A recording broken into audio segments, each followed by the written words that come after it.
अस्सलामु अलैकुम वरहमतुल्लाहि वबरकातुह। इन्नल हम्दलिल्लाहि नहमदुहु व नस्तईनुहु व नस्तगफिरुह व नऊदु बिल्लाहि मिन शुरूरि अनफुसिना व मिन सय्यिआति अमालिना। मन यहदिहिल्लाहु फला मुज़िल्ल लहु व मन युज़लिल्हु फला हादिय लहु। व अशहदु अल्ला इलाहा इल्लल्लाहु वहदहु ला शरीक लहु व अशहदु अन्न मुहम्मदन अब्दुहु व रसूलुहु अम्मा बअद फ़अऊज़ु बिल्लाहि मिनश शैतानिर रजीम। बिस्मिल्लाहिर रहमानिर रहीम। या अय्युहन्नासु इत्तक़ू रब्बकुमुल्लज़ी ख़लक़कुम मिन नफ़्सिन वाहिदह व ख़लक़ मिनहा ज़ौजहा व बस्स मिनहुमा रिजालन कसीरन व निसाअ वत्तक़ुल्लाह अल्लज़ी तसाअलून बिही वल अर्हाम इन्नल्लाह कान अलैकुम रक़ीबा। या अय्युहल्लज़ीना आमनु इत्तक़ुल्लाह हक़्क़ तुक़ातिहि व ला तमूतुन्ना इल्ला व अंतुम मुस्लिमून। या अय्युहल्लज़ीना आमनु इत्तक़ुल्लाह व क़ूलू क़ौलन सदीदा युस्लिह लकुम अअमालकुम व यग़फ़िर लकुम ज़ुनूबकुम वमन युतिइल्लाह व रसूलहु फ़क़द फ़ाज़ फ़ौज़न अज़ीमा।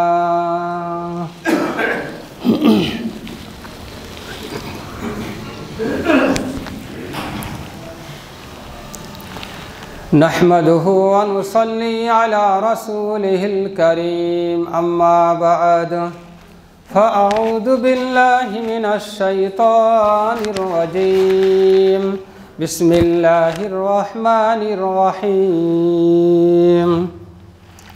क़ाल अल्लाहु तबारक व तआला फ़िल क़ुरआनिल मजीद शहरु रमज़ानल्लज़ी उन्ज़िल फ़ीहिल क़ुरआन हुदल लिन्नासि व बय्यिनातिन मिनल हुदा वल फ़ुरक़ान। समवेत इस्लाम दरदी कालिमा दरदी इस्लामी हिताकांक्षी मुस्लिम समाज प्रशंसा मात्रे से महान करुणामय सर्वशक्तिमान चिरस्थायी चिरंजीवी महान आल्लाह तबारक व ताआला निमित्ते जिनि आमादेर अति उत्तम रूपे सृष्टि करे अति उत्तम मासे तथा अति उत्तम जायगाय एकत्रित हवार सुयोग बा तौफिक दान करेछेन जार जोन्नो सकले आमरा तार प्रशंसा हिसेबे अंतरेर अंतःस्थल थेके पड़ी आलহামদুলিল্লাহ। तार परे परे आमार नबी आपनार नबी तथा सारा विश्वेर नबी नबीकुल शिरोमणि नबी मुहम्मद सल्लल्लाहु आलैहि वसल्लमेर प्रति असंख्य दरुद ओ सालाम शांति और रहमत बर्षित होक। आमरा सकले पड़ी आल्लाहुम्मा सल्ली आलाइहि आल्लाहुम्मा बारिक आलाइहि।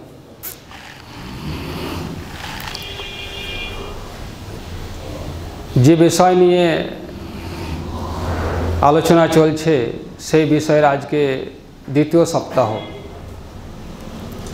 अर्थात गत सप्ताहे रमजान मुबारक मासेर किछु गुरुत्व फजिलत सम्पर्के आलोचना करेछिलाम। आजकेर दिन बाद दिए आरो सामने तीनटी सप्ताह तीनटी शुक्रवार इंशाअल्लाह पुरो रमजान मास এই মাস সম্পর্কে আলোচনা হবে।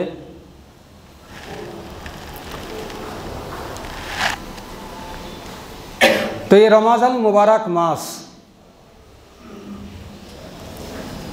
এই মাস এটা হচ্ছে এমন একটি মাস যেই মাসে মহান আল্লাহ তাআলা কোরআন অবতীর্ণ করেছেন। ये मास হচ্ছে এমন একটি মাস যেই মাসে আল্লাহ তাআলা জান্নাতের দরজাসমূহ খুলে দেন। এ মাস হচ্ছে এমন একটি মাস যেই মাসে মহান আল্লাহ তাআলা জাহান্নামের দরজা বন্ধ করে দেন। এ মাস হচ্ছে এমন একটি মাস যেই মাসে শয়তানের পায়ে বেড়ি দিয়ে দেওয়া হয়। এ মাস হচ্ছে এমন একটি মাস যে মাস পদার্পণ করতে গেলে সারা বিশ্বে বিশেষ করে মুসলিমদের মাঝে একটা আলোড়ন সৃষ্টি হয়, পরিবর্তন দেখা দেয়। এ মাস এমন একটি মাস যে মাস আসতে গেলেই মুসলিমদের একটা পরিচয় বুঝতে পারা যায়। এ মাস হচ্ছে এমন একটি মাস যা মানুষের মাঝে ইসলামী পরিবেশ তৈরি হয়, আরও ইত্যাদি অনেক কিছু আছে। তো এই রমজান মুবারক মাসের গুরুত্ব এবং ফজিলত অগণন রয়েছে।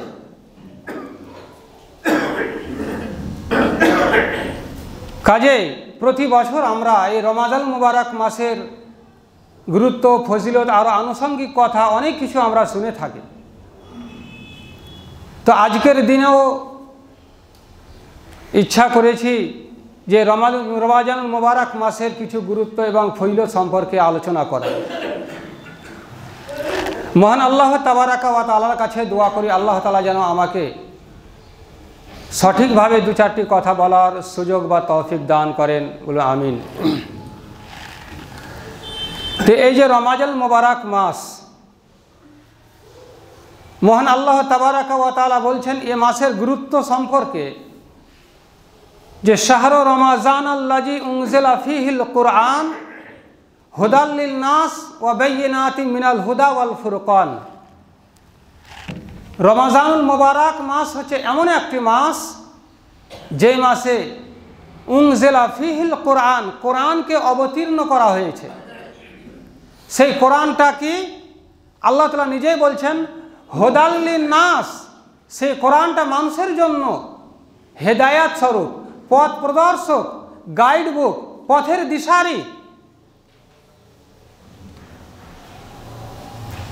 হুদাল লিন-নাস ওয়া বাইয়িনাতিন মিনাল হুদা ওয়াল ফুরকান, এবং হেদায়াতের জন্য সুস্পষ্ট নিদর্শনাবলী, ওয়াল ফুরকান, এবং হক এবং নাহক, সত্য এবং মিথ্যার মধ্যে পার্থক্যকারী, হক ও বাতিলের মধ্যে পার্থক্যকারী।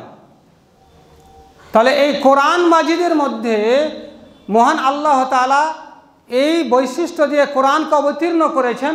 আর এই কোরআন মাজিদকে আল্লাহ তাআলা এই মাসেই অবতীর্ণ করেছেন। আল্লাহ তাআলা তো ইচ্ছা করলে অন্য কোনো মাসে করতে পারতেন, কিন্তু আরও বাকি 11 মাস ছেড়ে দিয়ে শুধু এই মাসেই আল্লাহ তাআলা অবতীর্ণ করলেন। তার মানেই হচ্ছে এটাই যে এই কোরআন অবতীর্ণ হওয়ার জন্যই এই মাসের গুরুত্ব, এই মাসের ফজিলত এত বেশি। সামনে শবে কদর আসছে, এই মাসের শবে কদরে আল্লাহ তাআলা কোরআনকে অবতীর্ণ করেছেন। কাজে এই মাসের একটা গুরুত্ব আলাদা, এবং যেই রাত্রিতে অবতীর্ণ করেছেন সেই রাত্রির একটা গুণাগুণ, সেই রাত্রির মর্যাদা একটা আলাদা। সেটা যখন আসবে শবে কদর তখন সেটা আলোচনা করব। আজকে শুধু আলোচনা করছি যে এই মাসের গুরুত্ব, এই রমজান মুবারক মাসের যে গুরুত্ব, ফজিলত, এর মূল কারণ হচ্ছে একটাই, সেটা হচ্ছে এই কোরআনকে অবতীর্ণ করা হয়েছে এই মাসেই। আর ইবাদতের মধ্যে অন্যান্য ইবাদত মানুষকে দেখানোর জন্য করতে পারে, জনসাধারণের কাছে তার প্রভাব বিস্তার করার জন্য করতে পারে, লোক দেখানোর উদ্দেশ্যে করতে পারে।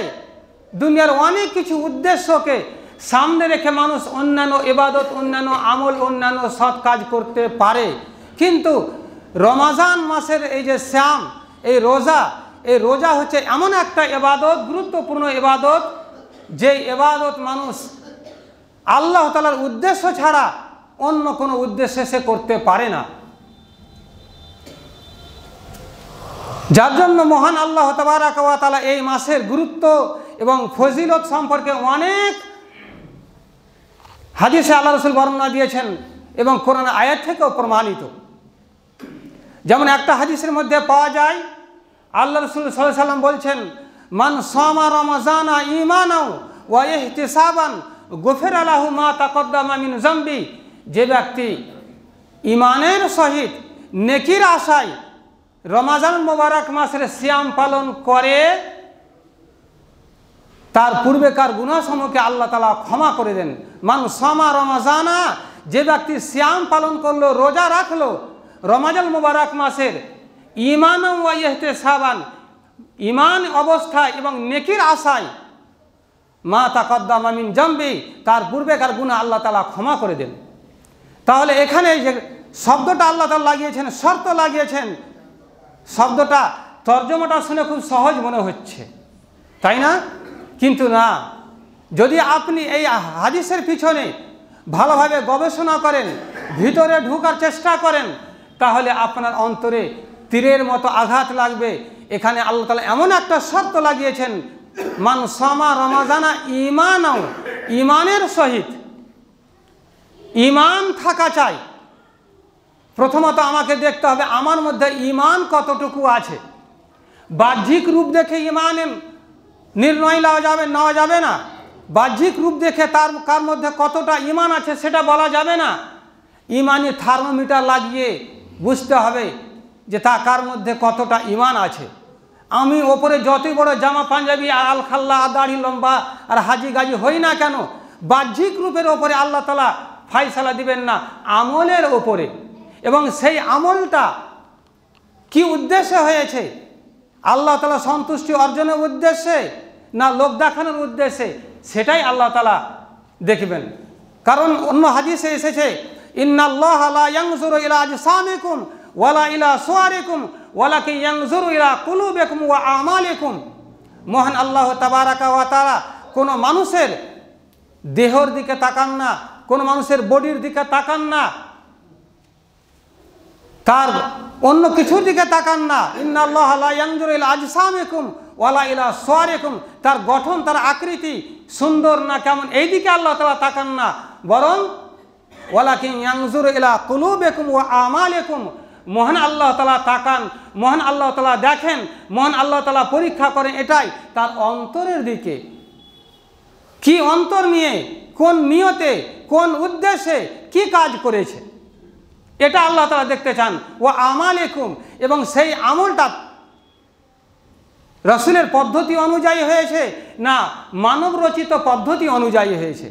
দুটো জিনিস আল্লাহ তাআলা দেখেন এখানে, সেটা রাসূলের পদ্ধতি অনুযায়ী হয়েছে কিনা এবং আল্লাহ তাআলার উদ্দেশ্যে হয়েছে কিনা।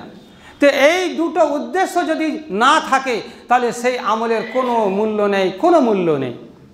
তো মহান আল্লাহ তাবারাকা ওয়া তাআলা এই হাদিসের মধ্যে বললেন আল্লাহ রাসূল যে মান সামা রমাজানা ঈমানাও ওয়া ইহতিসাবান গুফিরা লাহু মা তাকদ্দামা মিন যামবি।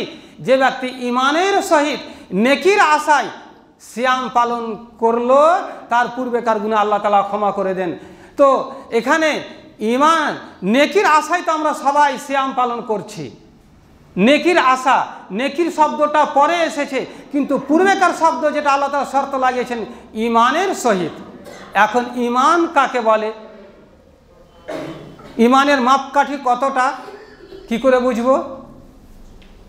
আর একথাই আল্লাহ তাআলা সূরা বাকারার 183 নম্বর আয়াতে এই সিয়াম ফরজের ব্যাপারে যে আয়াত অবতীর্ণ হয়েছে, আল্লাহ তাআলা বলছেন ইয়া আইয়ুহাল্লাযীনা আমানু কুতিবা আলাইকুমুস সিয়াম কামা কুতিবা আলাল্লাযীনা মিন ক্বাবলিকুম লাআল্লাকুম তাত্তাকুন। তো সেই আয়াতেও প্রথমে আল্লাহ তাআলা মুমিন শব্দ লাগিয়েছেন, আমানু, অর্থাৎ হে মুমিনগণ। এখানে মুমিনদেরকে আল্লাহ তাআলা সম্বোধন করে বলছেন। কোরআনের মধ্যে একাধিক জায়গায় তো ইয়া আইয়ুহান নাস এসেছে, যেমন আমি এক্ষুনি একটু আগে প্রথম যে আয়াত পড়লাম ইয়া আইয়ুহান নাসুত্তাকু রাব্বাকুমুল্লাযী খালাকাকুম, সেখানে নাস শব্দ এসেছে। তো এখানে তো আল্লাহ তাআলা ইয়া আইয়ুহান নাস বলেননি। যদি নাস বলতেন তাহলে সমগ্র মানব জাতি এখানে মুরাদ হয়ে যেত, সমস্ত মানুষকে নেওয়া যেত। কিন্তু আল্লাহ তাআলা সমগ্র মানব জাতির মধ্য থেকে আমানু শব্দ ব্যবহার করেছেন, হে মুমিনগণ। তোমাদের উপরে সিয়ামকে ফরজ করা হয়েছে। আর এই হাদিসে আল্লাহ রাসূল বলছেন, মান সামা রমাজানা ঈমানান ওয়া ইহতিসাবান, যে ব্যক্তি ঈমানের সহিত নেকির আশায় সিয়াম পালন করবে বা করে, তার জন্য তার পূর্বেকার গুনাহসমূহ মাফ। তাহলে এই হাদিস দ্বারা এবং কোরআনের আয়াত দ্বারা দুই জায়গা থেকে প্রমাণিত যে ঈমান থাকা চাই, মুমিন হওয়া চাই। মুমিন যদি না হয় তাহলে সিয়াম রেখে তার কোনো লাভ নেই। এখন কথা হচ্ছে মুমিন কাকে বলে? এর শব্দ, এর ব্যাখ্যা যদি করা যায় অনেক সময় চলে যাবে এবং অনেক মানুষের অন্তরে আঘাত লাগবে, তীরের মতো আঘাত লাগবে। খুবই সংক্ষেপে আমি বলছি, মুমিন কাকে বলে। মুমিনের সংজ্ঞা যা দেওয়া হয়েছে সেটা হলো এই যে ইকরার বিল লিসান, তাসদিক বিল জানান, আমাল বিল আরকান। এই তিনটি জিনিসের সমষ্টির নাম হচ্ছে ঈমান। ইকরার বিল লিসান, আপনাকে জুবানে ভাষাতে আপনাকে ইকরার করতে হবে, স্বীকার করতে হবে, স্বীকারোক্তি দিতে হবে আল্লাহ এক, অদ্বিতীয়, আল্লাহ ছাড়া উপাসনার কেউ যোগ্য নয়। দুনিয়াতে মাবুদ অনেক আছে, প্রতিমা অনেক আছে, অনেক প্রতিমার ইবাদত হচ্ছে বা করছে মানুষ, কিন্তু প্রকৃত পক্ষে ইবাদতের যে লায়েক মাবুদ, যারই একমাত্র ইবাদত করা উচিত, যিনি একমাত্র ইবাদতের গ্রহণ যোগ্য, তার ইবাদত হচ্ছে কি না হয় না। তো সেই মহান আল্লাহ তাআলা একমাত্র যে ইবাদতের যোগ্য, সেই আল্লাহ তাআলার ইবাদত করতে হবে এবং সেই আল্লাহ তাআলাকে মুখে স্বীকার করতে হবে। আল্লাহ তাআলাকে এক ওয়াহদাহু লা শারীক বলে স্বীকার করতে হবে এবং তারই একমাত্র ইবাদত করতে হবে। এইটা মুখে স্বীকার আপনাকে করতে হবে। রাসূল আল্লাহ তাআলার প্রেরিত রাসূল, এটা আপনাকে মুখে স্বীকারোক্তি দিতে হবে। শুধু মুখে স্বীকার করলেন এখান থেকে শেষ নয়, স্বীকার করার পরে অন্তরে আপনাকে জায়গা দিতে হবে, অন্তরে আপনাকে জায়গা দিতে হবে, অর্থাৎ তার প্রতি আপনাকে দৃঢ় বিশ্বাস করতে হবে। আমাদের মাননীয় মুখ্যমন্ত্রী সাহেব হাজারো দিন কালেমা তাইয়্যিবা পড়ছেন বিভিন্ন প্রোগ্রামে, তিনি কি মুসলমান হয়ে গেছেন? নরেন্দ্র মোদী সাহেব বিভিন্ন জায়গায় বহুরূপী মুখে নানা রকম মুসলিমদের অন্তরকে জয় করার জন্য কত কি পড়ছেন, তিনি কি মুসলিম হয়ে গেছেন? না।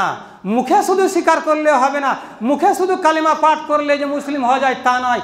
যে কথাটা আপনি মুখে স্বীকার করছেন সেটাকে অন্তরে আপনাকে অন্তঃস্থলে আপনাকে জায়গা দিতে হবে, দৃঢ় বিশ্বাস করতে হবে যে আল্লাহ এক, এক মানে এক, তাছাড়া আল্লাহ তাআলা ছাড়া আর অন্য কোনো উপাস্য নেই।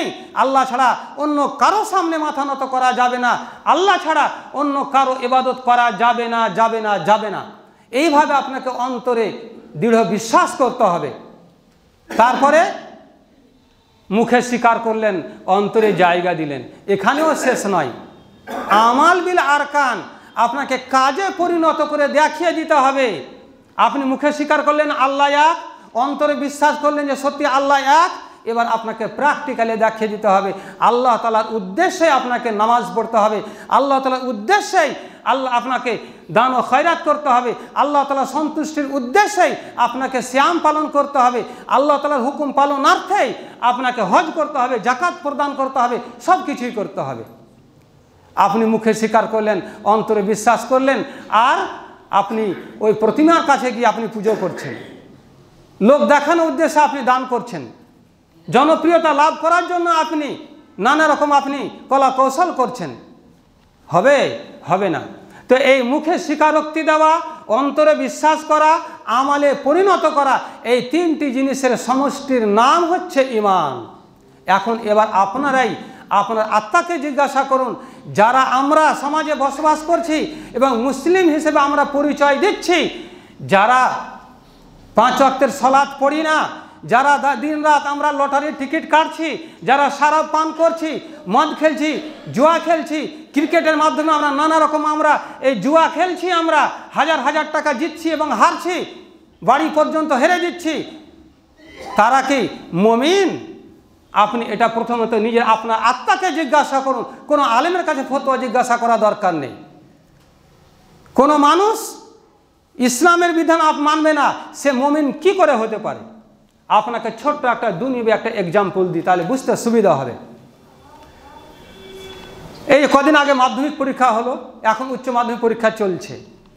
তো প্রত্যেকটা ছাত্রর ওর একটা রোল নম্বর আছে, রেজিস্ট্রেশন নম্বর আছে, এবং সেই অনুযায়ী তার অ্যাডমিট কার্ড তৈরি হয়েছে, তার রেজিস্ট্রেশন কার্ড তৈরি হয়েছে, এবং সেই অনুযায়ী তার সার্টিফিকেট তৈরি হবে, মার্কশিট তৈরি হবে, মাইগ্রেশন সার্টিফিকেট তৈরি হবে, সব কিছু হবে। এবং তার রোল নম্বর এবং রেজিস্ট্রেশন নম্বর যখন আপনি ক্লিক করবেন, যখন আপনি গুগলে, তখন পুরো সব চলে আসবে। যেমন আপনি সার্চ করবেন পুরো চলে আসবে, স্টেট চলে আসবে, বোর্ড চলে আসবে, কোন রাজ্য থেকে পরীক্ষা দিয়ে পুরো ডিটেলস তার সব কিছু চলে আসবে, পর্চার মতো চলে আসবে আপনার, পুরো তার বিবরণ পুরোপুরি চলে আসবে। তার মানে ওখান থেকে তার প্রমাণ হচ্ছে যে এই ছেলেটা সত্যিকারই অমুক স্টেটের, অমুক বোর্ডের, অমুক স্কুলের, অমুক ক্লাসের ছাত্র। এখন কোনো ছেলে স্কুলে ভর্তি হয়নি, তার রোল নাম্বার হবে, তার রেজিস্ট্রেশন নম্বর হবে, তার অ্যাডমিট কার্ড হবে, তার কোনো কিছুই হবে না, তার কোনো কিছুই হবে না। তাহলে একজন ছাত্র প্রমাণ হতে গেলে বা একজন মানুষকে ছাত্র হিসেবে প্রমাণ করতে হলে তাকে প্রথমত স্কুলে ভর্তি হতে হবে, তাহলে তার সব কিছু প্রমাণ হবে। ঠিক সেই মতো মমিন হতে গেলে মমিনের যে লিস্ট, মমিনের যে শর্তাবলী আল্লাহ তাআলা দিয়েছেন, সেই শর্তাবলীর মধ্যে আপনাকে ঢুকতে হবে। আল্লাহ তাআলা যে মমিনের শর্ত লিখেছেন, যে লিস্ট আছে, সেই লিস্টের মধ্যে আপনার নামই তো নেই। আপনি তো নামাজই পড়েন না, আপনি তো রাত দিন মদ পান করছেন, আপনি তো রাত দিন টিকিট কাটছেন, আপনি তো রাত দিন এই ক্রিকেটের মাধ্যমে জুয়া খেলছেন। মমিনের লিস্টে আপনার তো নামই নেই। মমিনের যে ফেহরিস্ট, যে লিস্ট আল্লাহ তাআলা দিয়েছেন, সেই লিস্টে তো আপনার নামই নেই। অতএব আপনার রোজা রেখেই বা কী হবে, দান করেই বা কী হবে, জাকাত আপনার দিয়েই বা কী হবে। যার জন্য প্রথমত আপনাকে মুমিন হয়ে যেতে হবে, আল্লাহ তাআলার খাঁটি বান্দা হয়ে যেতে হবে।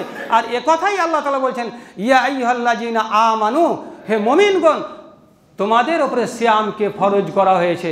এখানে গাঁজাখোর মদখোরকে আল্লাহ তাআলা বলছেন না। রাত দিন আমরা ইসলাম বিরোধী কাজে আমরা যুক্ত। 11 মাস ধরে মসজিদ থেকে কত কিলোমিটার দূরে আমরা থাকছি, নিজের আত্মাকে জিজ্ঞাসা করলে আমরা বুঝতে পারবো। রমজান মাস আসছে, বন্যার পানির মতো মসজিদে আমরা ভিড় জমাচ্ছি। যেমন ঈদের চাঁদ দেখা গেল, এই মাস যেমন শেষ, আবার মসজিদ পূর্বেকার অবস্থায় খালি পড়ে যাচ্ছে। এটাই কি মুসলিমের পরিচয়? এটাই কি মুসলিমের পরিচয়? আর এটাই যদি হতো, তাহলে যারা 12 মাস কষ্ট করে নামাজ পড়ছেন, শীতের দিনে লেপকে ছেড়ে দিয়ে, গরমের বিছানা ছেড়ে দিয়ে মসজিদে এসে নামাজ পড়ছেন, তারা তো আসতে হতো না? তারাও শুধু 1 মাসে সিয়াম পালন করে নিতেন আর আপনাদের মতো সৌভাগ্যবান হয়ে যেতেন। অত সহজ নয়, জান্নাত লাভ করা অত সহজ নয়, অত চারটেখানি কথা নয়। আপনাকে প্রথমত পুরোপুরি মুমিন আপনাকে হয়ে যেতে হবে, মুসলিম হতে হবে। তাহলে আপনি আল্লাহ তাআলার যে মুমিনের যে লিস্ট, সেই লিস্টে আপনার নাম নথিভুক্ত হবে। আর তখনই আপনার যাবতীয় সৎ কাজ, যাবতীয় নেক কাজ আপনার আল্লাহ তাআলার কাছে গ্রহণযোগ্য হবে, নচেত গ্রহণযোগ্য হবে না, হবে না, হবে না। আর এরই জন্য আল্লাহ রাসূল বলছেন যে মান সামা রমাজানা ঈমানান ওয়া ইহতিসাবান গফিরা লাহু মা তাকাদ্দামা মিন যামবিহি, যে ব্যক্তি ঈমানের সহিত নেকির আশায় সিয়াম পালন করলো, তার পূর্বেকার গুনাহ আল্লাহ তাআলা ক্ষমা করে দেন। তাহলে আমার মধ্যে ঈমানই যখন নেই, নেকির আশাই তো করছি, এটা বাস্তব কথা, কিন্তু আমি তো প্রকৃত আমি মুমিনই নই, তা আমার পূর্বেকার গুনাহ কি করে আল্লাহ ক্ষমা করবেন? আর আমরা এত খুশি, এত আমরা বগল বাজাচ্ছে আনন্দে যে এই মাসের সিয়াম পালন করে নেব, 11 মাসের পূর্বেকার সমস্ত গুনাহ মাফ হয়ে যাবে। কে আপনাকে এত বড় ফ্যাসিলিটি আপনাকে দিয়েছে যে 11 মাস ধরে আপনি স্বাধীন মোতাবেক জীবনযাপন করবেন, চলাফেরা করবেন, আর 1 মাস সিয়াম পালন করবেন, আর 1 মাসের বদৌলতে আপনি পূর্বেকার গুনাহ ক্ষমা করিয়ে নেবেন? অত সহজ নয়। পূর্বে কত বড় বড় গুনাহ করেছেন, হিসাব আছে। এই হাদিসের মধ্যে যদিও সাগিরা কাবিরা, ছোট গুনাহ না বড় গুনাহ বলা হয়নি, কিন্তু অন্যান্য জায়গা থেকে যেটা বুঝতে পারা যাচ্ছে, কাবিরা গুনাহ, বড় ধরনের গুনাহ ক্ষমা করার জন্য আল্লাহ তাআলার কাছে তওবা ইস্তেগফার করতে হবে। বড় ধরনের আপনাকে অন্তরের অন্তঃস্থল থেকে খালেসভাবে বিশুদ্ধ চিত্তে আল্লাহ তাআলার কাছে আপনাকে নিজের পাপ রাশিকে তুলে ধরে ক্ষমা চাইতে হবে, তাহলে বড় ধরনের গুনাহ আল্লাহ তাআলা ক্ষমা করবেন।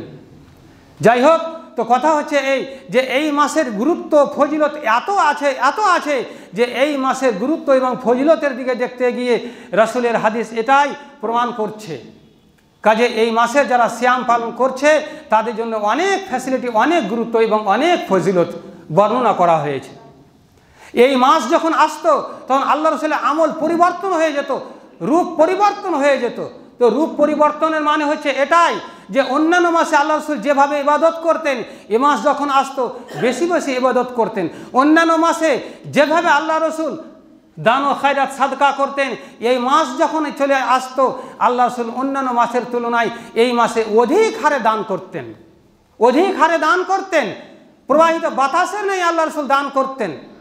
এই মাসে সহনশীল বেশি হয়ে যেতেন, মানুষের সাথে হামদর্দ ইহসান সব কিছুই প্রত্যেকটা জিনিসে আল্লাহ রসুলের পরিবর্তন আসতো।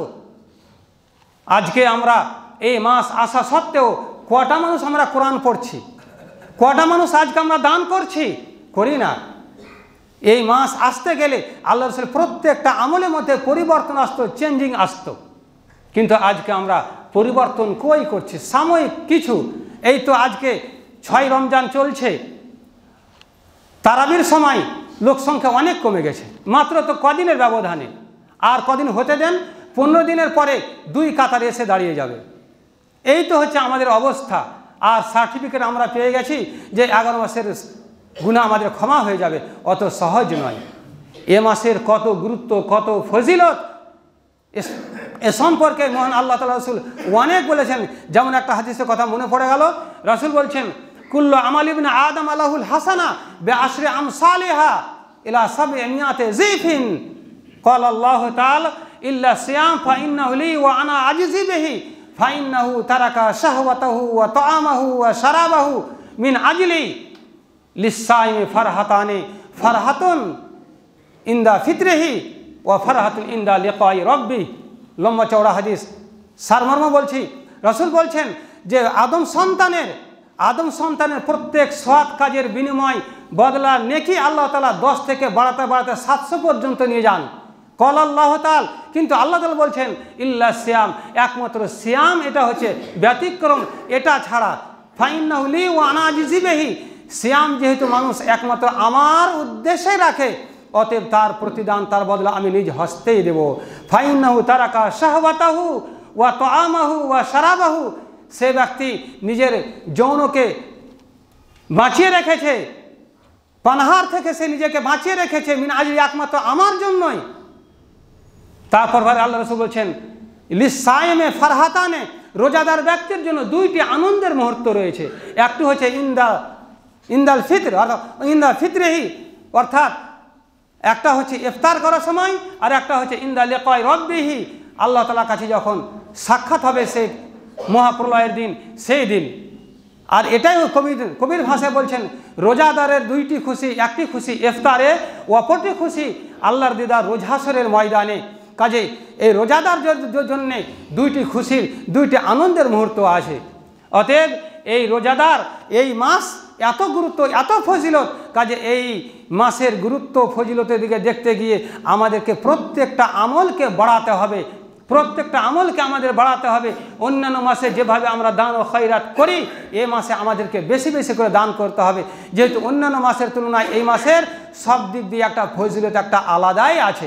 অন্যান্য মাসে আপনি দান করছেন, তার তুলনায় এই মাসে আপনাকে দানও বেশি করে করতে হবে, তাহলে নিশ্চয়ই আল্লাহ তাআলা আপনাকে দানের বদলাও সেই মতোই আল্লাহ তাআলা দেবেন। দানের কত গুরুত্ব এবং ফজিলত সামান্য 2-1 মিনিট বলে ছেড়ে দিচ্ছি, যেহেতু এটা প্রয়োজন আছে। এই জন্য দানের ব্যাপারে আজকে আমরা এত পিছুপা হয়ে যাচ্ছি যে সময় ক্ষেত্রে দানের জন্য মানুষের দাঁড়ে দাঁড়ে যেতে হচ্ছে, মানুষের দাঁড়ে যেতে হচ্ছে। বিশেষ করে এই মসজিদে যতগুলো আমরা নামাজ পড়ছি, দ্বিতল পর্যন্ত ভরে যাচ্ছে, এক কাতারে এতগুলো লোক হচ্ছে। প্রত্যেকটা মানুষ যদি আমরা কমপক্ষে বেশি না হলেও মাথা কিছু যদি 20 টাকা করে দেওয়া যায়, তাহলে 3000 টাকার ওপরে প্রত্যেক সপ্তাহে এই মসজিদে কালেকশন হবে। কিন্তু টাকা গুনতে গিয়ে 1200, 1300, 1400, 1500 পার হচ্ছে না। তার মানে কি দানের দিক দিয়ে আমাদের মনটা কত সংকীর্ণ হয়েছে। আমরা হয়তো এটা ভেবে নিয়েছি দান করতে গেলে আমাদের পকেট খালি হয়ে যাবে। আল্লাহ রাসূল বলছেন মা নাকাসাত সাদাকাতুম মিন মাল, দান করলে, খয়রাত করলে, সাদকা করলে সম্পদ কমে যায় না। বাহ্যিক রূপে আপনাকে মনে হয় যে আমার পকেটে টাকা ছিল, আমার সম্পদটা কমে গেল, টাকা 2000 ছিল, 1000 টাকা দিলাম, 1000 টাকা কমে গেল। বাহ্যিক রূপে আপনাকে